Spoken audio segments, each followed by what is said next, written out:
তোমার সাথে কথা বলার তৃষ্ণা ফুরিয়ে গেছে। হুটহাট আর বুকটা ভারী ভারী লাগে না। তোমার কণ্ঠ এখন আর কানে বাজে না। বালিশে মাথা রেখে এপিট ওপিট করতে করতে রাত পার হয়ে যাওয়ার দিনগুলো ফুরিয়ে গেছে। পুরনো মেসেজগুলো পড়ে এখন আর নিঃশ্বাস ভারী হয়ে আসে না। তোমার সাথে বিদ্ধ হওয়ার যে স্বপ্ন দেখতাম, সেই স্বপ্নের কথা প্রায় ভুলেই গেছি। হঠাৎ যদি মনে পড়ে যায়, সাথে এটাও মনে পড়ে তুমি এখন অন্য কারো।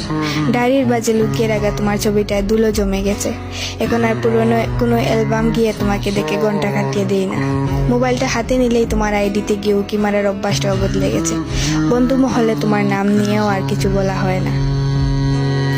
এখন আর কোনো কিছুতেই যায় আসে না। শুধু এটা জানি, তোমার কথা মনে পড়লে আমার অস্বস্তি লাগে। কারণ জানি না, শুধু জানি আমার কষ্ট হয়। জানি একদিন আমিও তোমাকে ভুলে যাব, কিন্তু সেই একদিন কোন দিন আমি জানি না।